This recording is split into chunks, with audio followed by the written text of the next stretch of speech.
जनपद जालौन आए हैं, क्या उद्देश्य रहा जनपद जालौन आने का?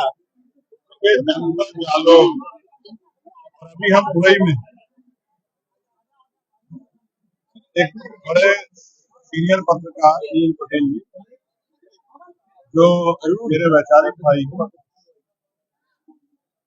पिताजी के डेथ के बाद आज उनके अरेस्टी का कार्यक्रम था, उसी में शामिल होने के लिए मैं आया था। समाज की जिम्मेदारियों के साथ कुछ पारिवारिक जिम्मेदारियां उनको भी निभाना पड़ता है, उसी जिम्मेदारी को बेटा होने के नाते पूरा करने के लिए यहाँ आया और जिस तरह का बदलाव इस कार्यक्रम में देखने को मिला, मैं उसके लिए नील पटेल जी को उनका आभार प्रकट करता हूँ। उनकी टीम बदलाव ने जिस तरह से आज गरीब बच्चों के लिए बैग की इस अवसर पर और किताबों की, कंबलों की व्यवस्था करके और उड़ई के लिए स्पेशल डेड बॉडी फ्रिज की व्यवस्था करके जिस तरह का बदलाव करने का काम, ऐतिहासिक काम उन्होंने किया, जहां पहले से उस पे मृत्यु भोज और तमाम तरह की कुप्रथाएं थी, उनको त्याग करके जिस तरह का एक नया संदेश भाई नीरज जी ने दिया, उनकी टीम ने दिया है, वो स्वागत योग्य है। और हम लोग गौरवान्वित महसूस हो रहे हैं इस कार्यक्रम में आके।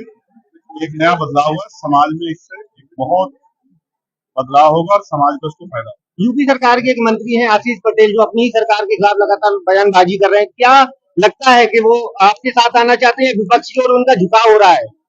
भाजपा की ये विशेषता रही है कि जो दल उनके साथ जाता है वो दल बहुत जल्दी समाप्त हो जाता है, क्योंकि भाजपा अपनी वैचारिक के साथ खड़ी होती है, वो उसकी शक्ति को कमजोर कर देती है।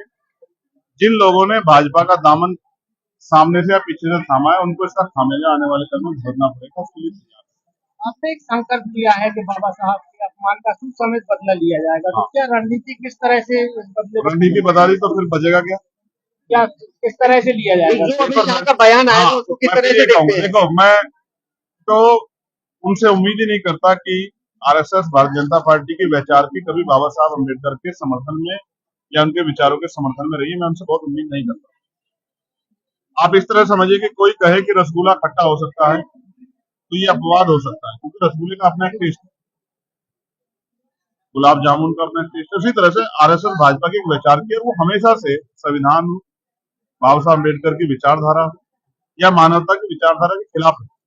तो मैंने अपने लोगों को समझाया है कि आंदोलन तो बहुत किए हैं, अब हमें बुनियादी काम करके जिस सत्ता के पर बैठ के, सत्ता पे आसीन होकर भारतीय जनता पार्टी संविधान को, बाबा साहब के विचारों को और अन्य हमारे जो महापुरुष हैं, जिनमें संत गाडगे जी महाराज, महामना रामसु वर्मा, चौधरी महाराज सिंह भारती, मान्यवर काशीराम साहब, राष्ट्रपिता ज्योतिबा फूले और छत्रपति साहू जी महाराज के जो विचार हैं, उन विचारों को जिस तरह से नुकसान पहुंचाने का काम कर रही है, उसको हमें सोच समेत सबक सिखाना है।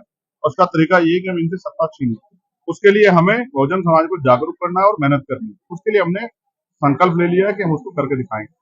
आज ये नौजवान जो आपके पीछे खड़े हैं, ये सब संकल्पित है।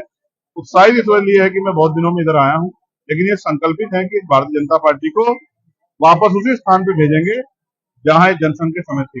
2027 में आजाद समाज पार्टी गठबंधन चुनाव लड़ेगी या खुद चुनाव लड़ेगी? मैं मीडिया के सवालों की दाद देता हूँ। 2027 बहुत दूर है, उससे पहले जिला पंचायत चुनाव है। आज के प्रोग्राम की गरिमा को समझे, चुनावी बाद में आपसे बहुत हमेशा बाद में भी कभी कर लूंगा।